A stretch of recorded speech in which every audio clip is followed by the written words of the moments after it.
marketing, it just fell apart where people just weren't getting the delivery they deserve. And I was helping within the community, but not Mm-hmm. as the program creator. Mm-hmm. And it came to a point where I'm like, I gotta create my own program. I gotta Mm-hmm. coach people on my own because people aren't getting the results that I know that I can provide them if they work with Mm-hmm. me exclusively. So that group is like just people who are interested in affiliate marketing, it is Mm-hmm. people who are looking to make money online.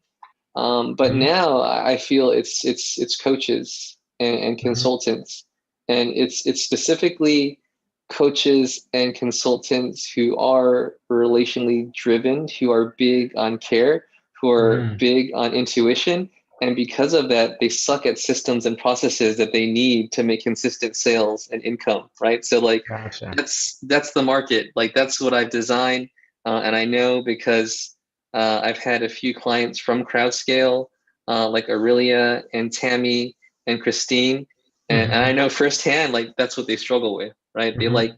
They Yeah. need a personalized approach to business building, Mm-hmm. um, that helps them break through the resistance to having KPIs and having like daily action steps. So that's what it is. And it's fun because now that I have clarity on who I want to help, Mm-hmm. it's just a good feeling. It's on alignment. Um, Yeah. That's cool, yeah. man. Yeah. So let's make it about you now. Like you're the interview guy, right? Like you're usually the interview guy, and I think it'd be fun to just flip the script a little bit and me ask you questions. Um, Sure. so tell me a little bit about what you're working on, right? You said you've been doing calls, you've been collecting feedback. Like, what are the calls about? What is the feedback that you're collecting about? So, I spent probably 130 hours of the last month and a half or so, just talking with people and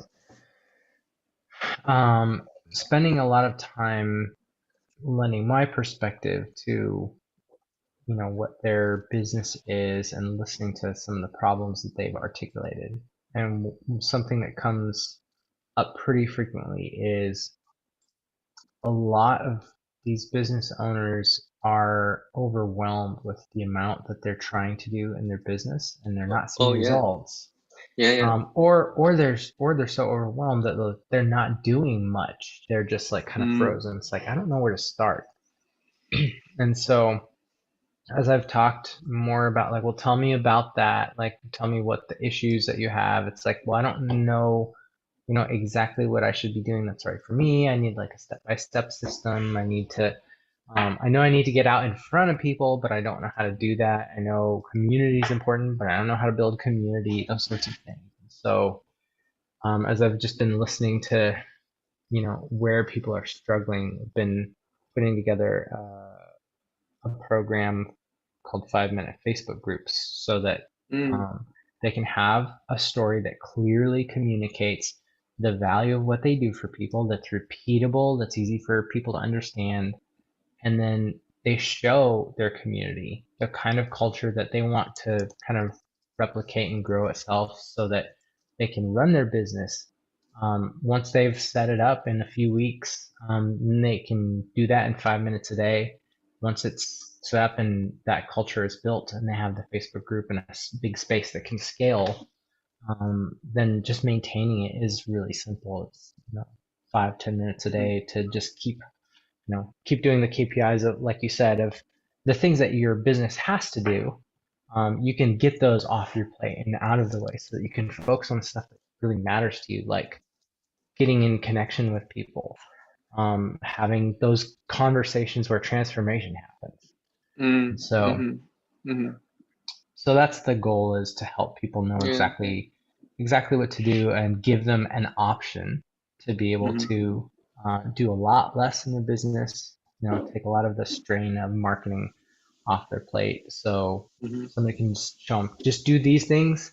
Like you won't have to mhm, worry. Like your business will be a normal business. It'll do all the things that like a business should be doing, but mhm. it gives you the bandwidth back to be able to focus on Yeah. the areas that you really got into coaching for to begin with. Yeah, yeah, yeah, yeah. I mean, it sounds like Sounds like similar pain points, right? Sounds like similar Yeah. pain points to who I'm looking to help too. Hmm. So do you have an offer in place now, or you're collecting feedback to create that offer? So yeah, we have a webinar that we're starting to test in front of people. And Mm-hmm. the goal is we're just going to do it live a bunch of times until we get sales consistently happening, and Mm-hmm. just kind of iterate and update every time we do it for people. It's like, all right, so why isn't this sexy for you? It's like, what would make it appealing? What would be something that would make it be something that you really want right now? And then just start to make refinements and adjustments based on what people say in the context of the presentation. But we've been designing the whole thing around the stuff that people are asking for and buying. Oh So yeah, of I've been course. Yeah, kind of yeah. like That's breaking it up into like small yeah, pieces. So yeah. like I've been doing coaching people on story and designing offer. It's like compressing all of what they do down into something that people can understand. It's like people are Mm, saying, "Oh, this is super helpful." And now I actually have a marketing message instead of just like mm, I've been yeah, giving yeah, clients, but I don't really know how to like duplicate that. yeah, And yeah, yeah, so, yeah. and like you and Haley and Yeah. quite a few other people have asked me about the community aspect. And one of the things that I've done in my professional background is simplify and systematize things. So Yeah, there's a lot of different pieces that we've kind of been testing a little bit yeah, at a time. So now we're going to kind of stack it and put it in like a sales format where we yeah, tell the stories that help you understand why it's valuable and how we know because we've been helping people do it. yeah, yeah. So you said we. Who are you working with? Um, a buddy of mine, Guillaume Sauvé, he's a young adult fiction author. So he's written 7 books. He's been read by like 7 million people, and he's just like an extreme like wild person. He's right now he's in Costa Rica. But he sold literally everything that he owned the very beginning of this year. He just literally has a backpack with him, and he's been traveling the world, just writing and kind of living the dream. So he's a very Mm, interesting guy, but he's somebody that I talk with really frequently. We're like cool, cool. Yeah. um So, in the so process then, of like, yeah, yeah, go ahead. yeah. So then, that's good. So then, when I interview you, let me see here. Hmm. Um, oh, also, can we move the interview date or time? I just had Sure. a sales call with someone today, and I need another sales call, and then tomorrow at that time slot is a good fit for him. Yeah, So no worries. can we do, You want to try and move it to Thursday, the 25th? yeah, Thursday at the same time? Yeah, that would work. Yeah, yeah, yeah. So I just sent you the invite there. Cool. And also, if Looks you like could that's do a little, looks like that's Wednesday for me. oh yeah, So yeah, I yeah. guess it might It's one. be like Friday morning your time, It's maybe. it's Thursday for me. Yeah, it's Thursday morning for me. It's Hmm. Wednesday evening for you, actually. Is that Hmm. okay? Does that work? Wednesdays probably not as good for me. Okay. Could you do later on Wednesday? Could you do an hour later on Wednesday, or would it be better to do Thursday for you? I could do an hour early. No, let's see. Yeah, Yeah, I can't if do. we Yeah, yeah. Go ahead.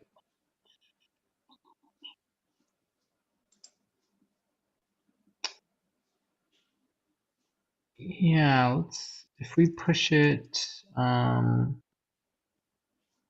we push that like half an hour. I should be able to make that. Half an hour later. Yeah, 7:30. Okay. Well, it Yeah. would be 7:30 my time. 10 minutes. Yeah. Oh yeah, you're what are you, Central Time? I'm Central Time. Mhm. Oh, that's easy. It's easy because it's just 12 hours apart. So it's Hmm, easy. perfect. So then I just put it out there, 7:30 p.m. on Wednesday. So that's good. And then I also sent like the write-up Hmm, hmm. tips for the event so that I can just like create the Facebook event in that Facebook group. And I can just copy and paste what you wrote and maybe do like a little promotion for the interview. So if you could like do that and send it to me, well, whenever you can, like today or tomorrow, just before we go live, that'd be good. Yeah. And then what kind of value are we really looking to share with individuals during our live interview? Like if there's like one outcome you want to share with people who tune into the live interview, like what would you want it to be? What's the one takeaway? Like, what do I have here?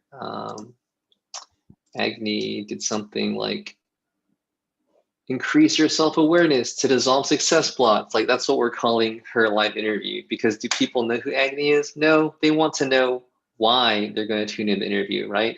And we're trying to Hmm. build the awareness of who we are so that if they do see our name, of course they want to tune in. But for now, I think most of us are at a phase where it's important to just make sure people know like that outcome, and what value they're going to get specifically from the call. So what do you feel Hmm. it would be based on where you're at in your business and the value you want to share with people? Yeah. So I think the content and stuff that I can talk a lot about, and just the offer that we're doing, I think would make a lot of sense to talk about, like firing unnecessary overwhelm from your business for good. Yeah. Said firing, is that what you said? Hmm. Yeah. I like that. Firing unnecessary overwhelm from your business. It's a good title. So I mean, I know you like storytelling because we've been talking about that. So what I'm going to ask you on the interview, like one of the first questions I ask is like, oh, so like, Hmm. what is your story? Why are you doing what you're doing? Why is this so important to you? Why is it so important that you're teaching people to share their stories? Yeah. So for me, uh, I'm somebody who's lived on the other side of overwhelm. And for a long time, that's kind of professionally what I chose to take on for other people. My background's in production, so what I get paid a lot of money to do is like step into the middle of fires that people have created. Figure out, all right, what part do we want to put out first?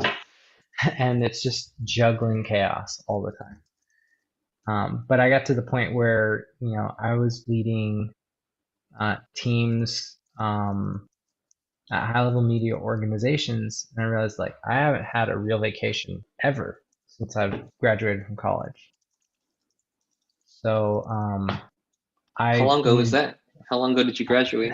that was well, I graduated in 2009, Yeah. um, and so I probably worked for 10 years, 11 years without ever really taking a vacation that Jeez. Yeah. Yeah. that didn't Yeah. have.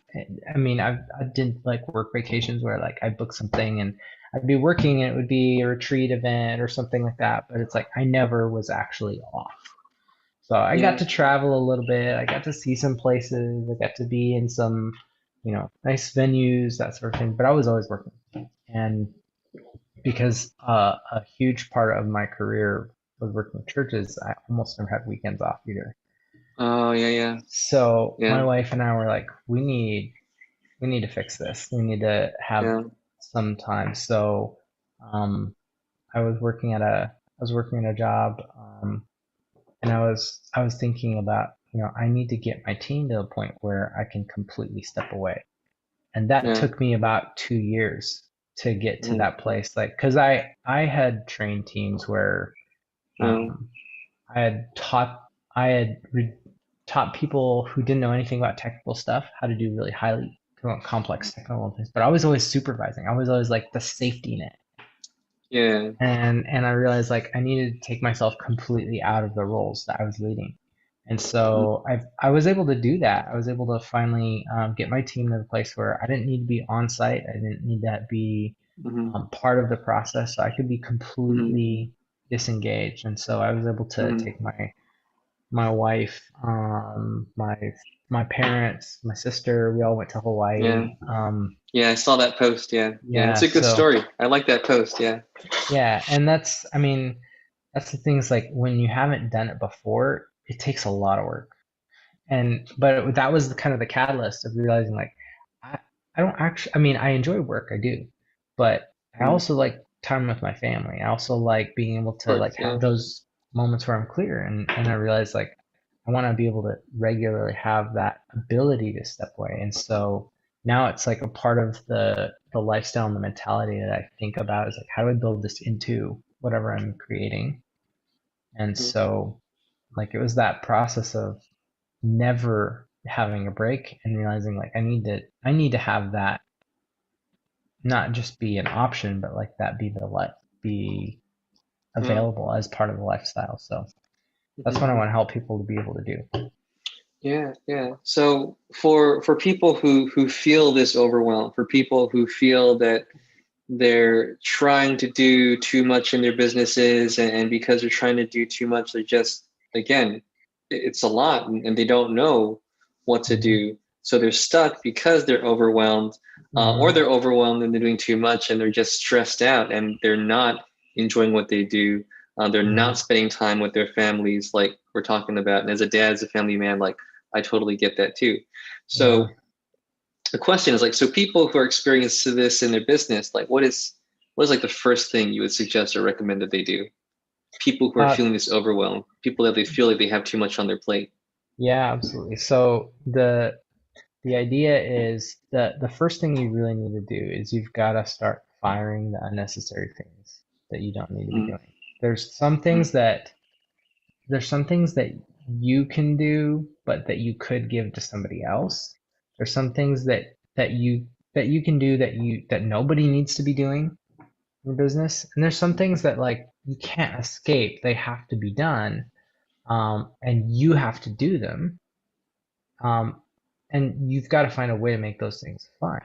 But step one is like evaluating of all the things that I'm doing, what are actually necessary. And what I've found is like even myself when I'm busy, I'm like, well, everything I'm doing is important. It's all important, but is it mm, actually urgent? Is it actually necessary?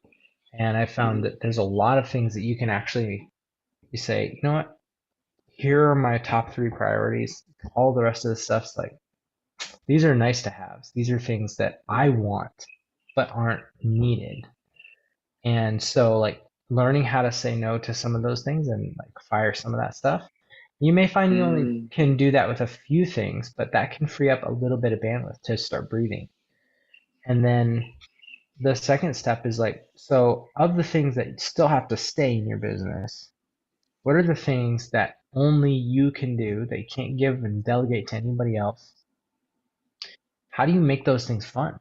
How do you find the mm, thing that, if this is necessary to your business, how do you remind yourself what the bigger goal is and that when I do this, I'm actually doing a little piece of the bigger desire, like the reason I got into this business to begin with, the bigger dream that I'm working towards right now. What is my goal for this quarter, for this year? mm, And mm, when you have to do those things that are things you can't really get rid of, but that you need to do, which there mm, are only a few things that actually you personally uh, really have to be present for. Like if your face is part of the brand of your business, there's some things that like nobody else can do but you.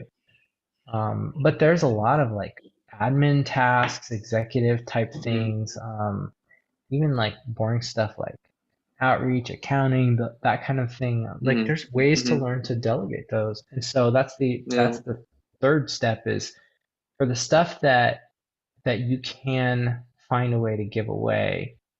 Um, if you can find a way to train somebody else to do it, if you don't have a way to give it to a volunteer, it's like you fund it. find a way to figure out what it's worth to you to have that thing in your business, and then outsource it. Give it to somebody, give it to a program to do for you. You know, give it, even if it's like I'm spending mental energy on this, and you just write it down into a standard operating procedure and a checklist. It's like, so like, give yourself the mental break from it. There's a lot of ways that you can outsource the tasks of what you're doing. And so if you fire the things that you don't need to be doing, fire unnecessary stuff, make the things that you need to do fun, and then fund the rest of it. That's three easy ways that you can reduce your overwhelm. So, and it's super easy to Mm. remember. It's FUN, fun, and I then like that. I like that. FUND, fund. So it's a few Uh, fun, fund, uh, kind I of like that. That's three a steps to reducing your overwhelm in yeah. your business. That's a fun mnemonic right there. I like that. Yeah. No wonder why you kept on mentioning fun, because not only is it part of the concept, but it's also the acronym that helps people implement that concept. That's really cool. Um, I talk with a lot of entrepreneurs. I like to have conversations, and that's one reason why I think we connected, because we like to have conversations.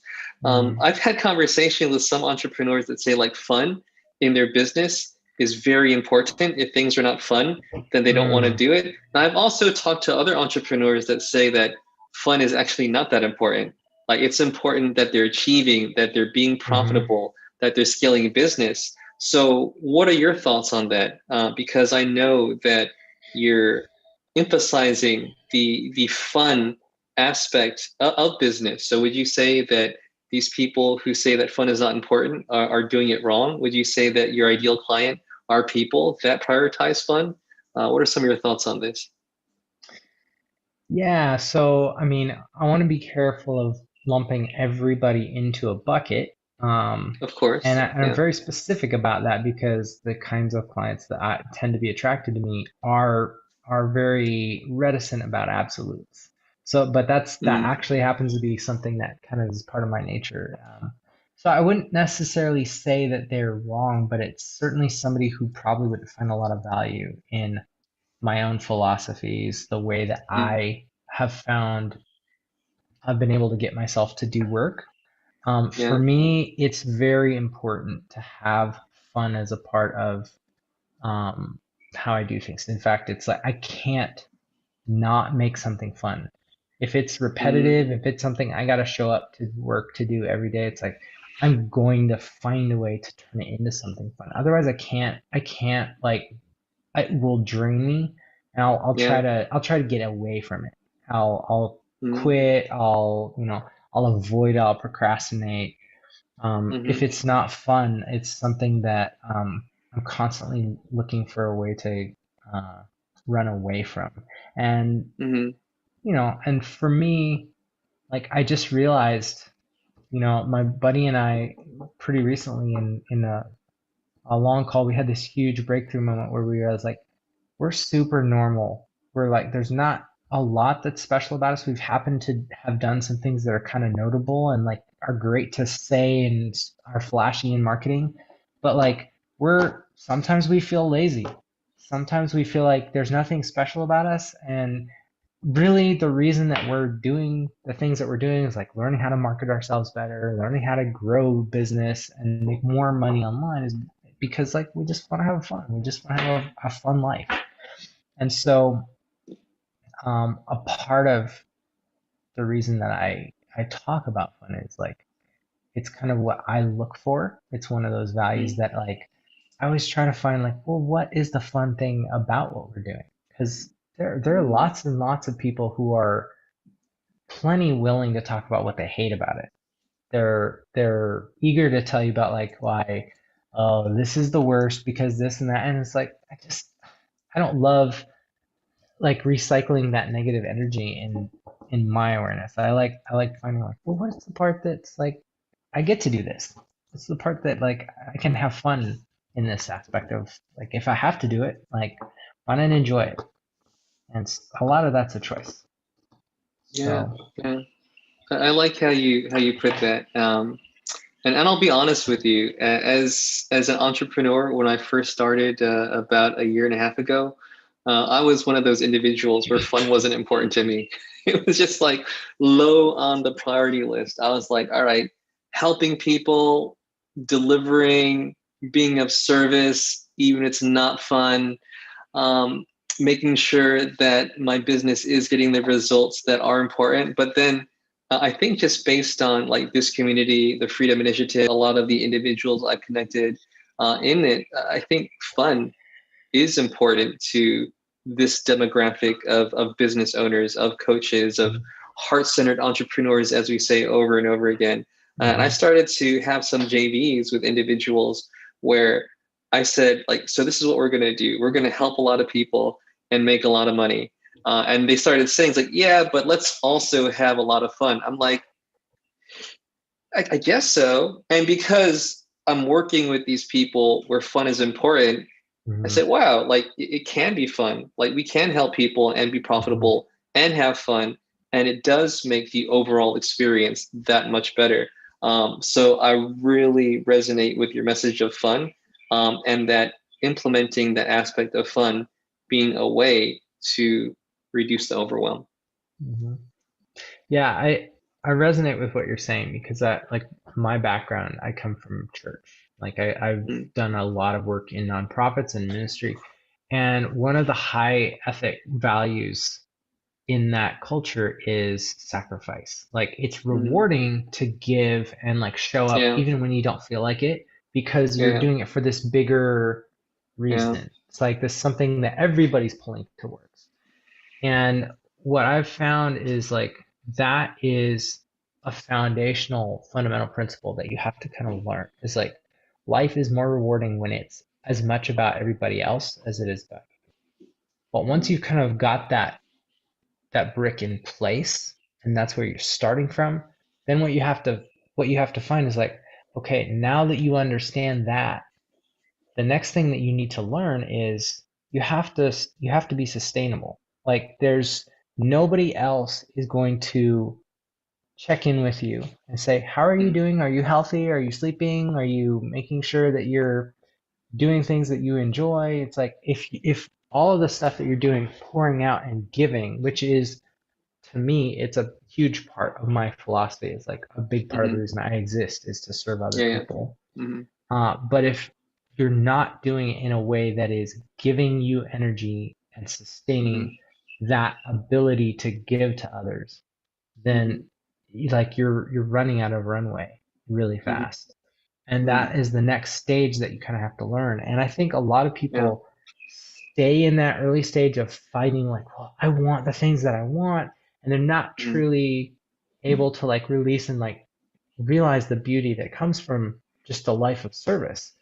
And mm, so they never get to the place where the next thing that you have to learn is mm, like, you got to put yourself first sometimes for the greater good mm, of what can you do mm, when you can show up every day to help other mm, people.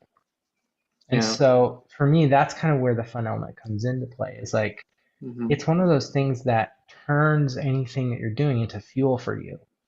mm, Otherwise, it's really easy to say yes to stuff that, I mean, there are yeah. great, important things, but if you're not a good fit for it, you can burn out really fast on Mm, something that either you're not equipped for or you like nobody else is doing it. So I guess somebody has to step in and do it. It's like if that's not your like passion, if that's not your expertise, if that's not something that you're like you feel really called to do, it could be a mistake for you to put your energy there because there are other areas mm, where nobody else knows how to do it but you, and you mm, really would love and get enjoyment from doing that. It's okay to enjoy what you're doing when you're helping people. In mm, fact, I kind yeah. of believe that the closer we get towards an ideal is like more people are going to be doing things that they love that Yeah. just make the world a better place. Yeah. Not Yeah. It's great. Yeah. not everybody gets to the place where like we're all killing ourselves and sacrificing Yeah. for this like for what?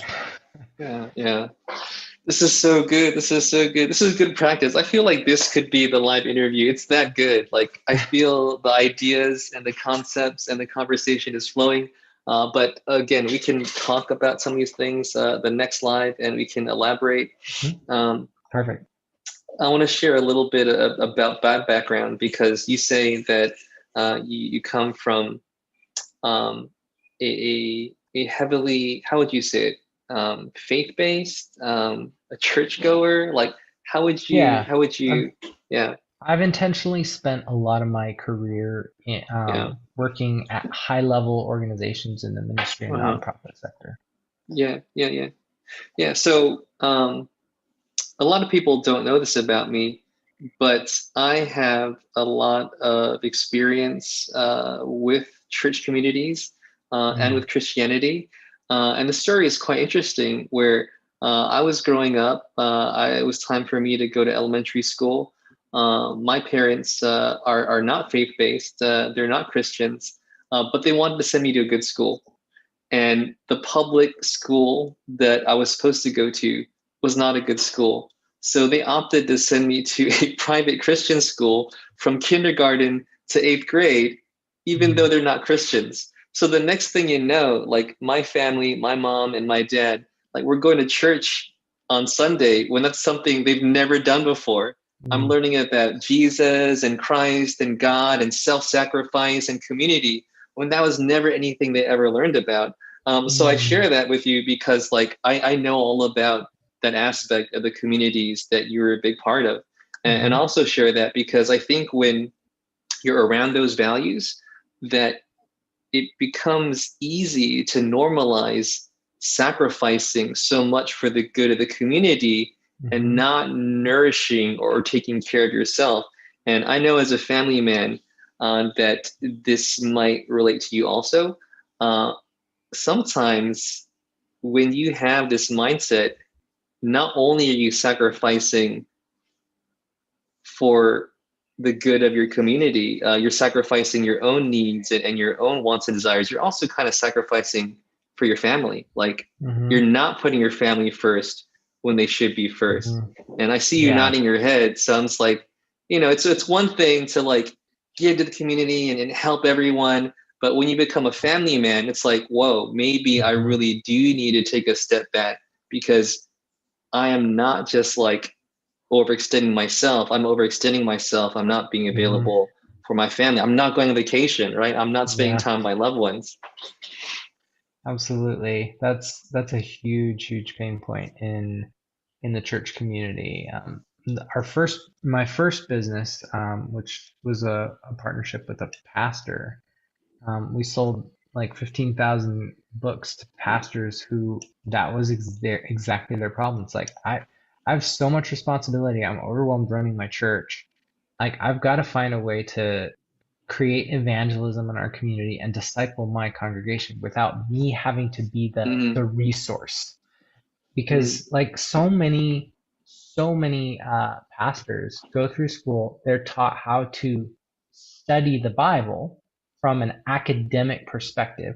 They're not taught any leadership skills. They're not taught any like mm-hmm, any of the skills to run a business or run mm-hmm, an organization. And so like you see so many great people who have lots of talent, lots of charisma, like basically burning themselves out because they're doing everything. They don't understand how to create community, how to mm-hmm, invite people and empower people to do things on behalf of the church community. And so mm-hmm.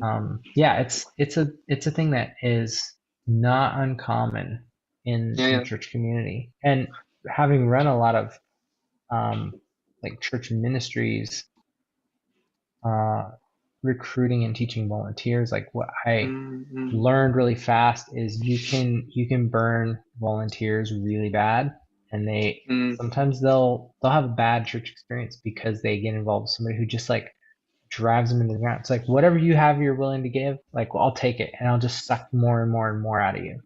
Yeah, yeah, And yeah, yeah, I yeah. the way that I was able to build the teams that I was able to build was by telling people like the first person this ministry should be ministering to is you.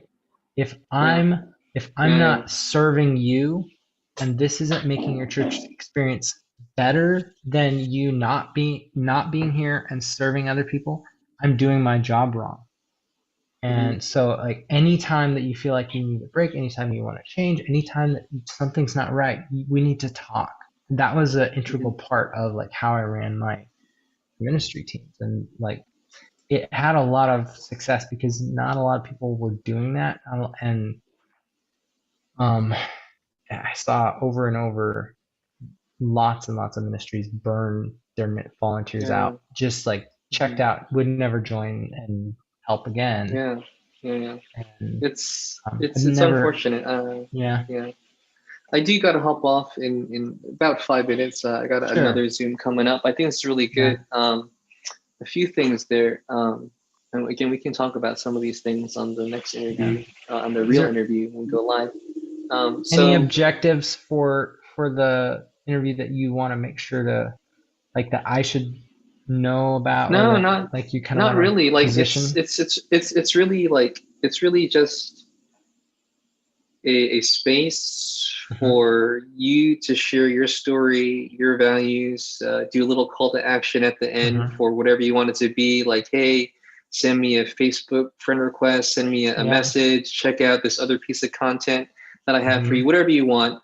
And it's just Yeah. like introducing you, telling people what you're about, allowing you to share your Hmm. story, how that story Hmm. connects to your business mission and vision, and Yeah. sharing with some people some like instantly actionable tasks that they can do to move forward in their Yeah. business, which we did on this call already with the Hmm. FUND, right? Hmm. And then after the live, we could even like, type some key takeaways from the interview Hmm. for people who aren't going to watch it. Like, hey, here we talked about how to fire unnecessary overwhelm using FUND, right? Check it out. Hmm. Here's the notes. If you want to check out the whole live for the complete details, here's the link to that. So just doing it Hmm. like that, that's pretty much it. One thing that we can talk about a little bit more on the interview, if it comes up, is like, I feel that with the values of these communities, Hmm. of people that just really like to give, and they are ones who sacrifice a lot, and they do so because, well, it makes them feel valuable. They feel Hmm. validated when they Yeah. feel that they're needed, but they Hmm. take it a step too far. I feel that the problem with individuals, especially when it comes to leaders in these communities, and it's not just church communities. I think church communities have this where there's a lot of givers in it. There's people that really Hmm. want to help, but it can happen in any community. For these Hmm. individuals who happen to be leaders, I feel that there are two, maybe more than two, but two main things. It's one, they're not taught how to delegate. They're not taught Hmm. how to systematize and move away from their processes and from their responsibilities so they can Hmm. take care of themselves and their families. Two, I feel that it makes them uncomfortable to ask for help. Yeah. They don't like to ask for help. They don't like Hmm. to delegate. They feel that they're putting burden on other people, and Hmm. that makes them uncomfortable. They want to take the burden on themselves. They don't want to place their needs and wants Hmm. and complexities on other people. Hmm. Accurate, not accurate, agree, disagree? Yeah, I think that's definitely true. Um, there are a lot of very driven people who a lot of their identity is wrapped up in like how much they're able to do for other people. Yeah, how much they're And able to sacrifice. Yeah. mhm. So it's it's kind of a fine line of like how do you help people who that's a big source of value for them, and how do Hmm. you help them move into, one of the ways that you can become more refined in the way that you help people is Hmm. that sense of purpose, that sense of Hmm. motivation and reward that you get from doing things. What if you Hmm. can create that opportunity for other people to be able to experience what you experience? What if instead of just you being able to feel that way and to create that kind of impact, what if you taught somebody something about what you know? What if you Hmm. shared Yeah. what you know with somebody that it helps? And then all of a sudden like obviously you're always going to have that thing that you're able to do, that you're great at, that you have a passion for. But if you change a small part of what you're doing into teaching, into Hmm. sharing and allowing people to learn from what you're doing, then you become a source for people, as well as a producer. And so, like, that changes the equation. Then you become somebody that people come into contact with. You make a difference for them, but then they leave. They don't come back to you because you're the only one that they Hmm. get value from. They go out and they start doing that for other people. And then all of a Yeah, sudden the system yeah, starts to yeah, grow and replicate, yeah, yeah, and yeah, it's like yeah. all of a That's sudden you're powerful. you're Yeah, not, you're not impacting just the people you have reach with, but you're yeah, yeah, impacting, like, you know, you yeah, can yeah. literally impact millions of people. Waterfalls, it snowballs, it builds steam. There's just so many different ways you can talk about that. I think that's so good. It's really good. A lot of good fuel for the interview Mhm. in a day or two. One thing I'm going to ask you about on the interview, and we don't have to go into it now. We can save it Mhm. for the interview. But one thing you said to me on our call when you were teaching me Hmm. about how to grow and build an engaged community is that community saved my life. That's why communities are important to me. So on the interview, I'm going to ask you to tell the story behind that phrase because I think that's an awesome share right there. All right. Hmm. Sounds good. Cool, cool. Send me that write up so that I can make the event and promote it a little bit, and then we'll go live in a few days and it'll be a lot of fun. All All right. right. Sounds Cool. good. Later, Aaron.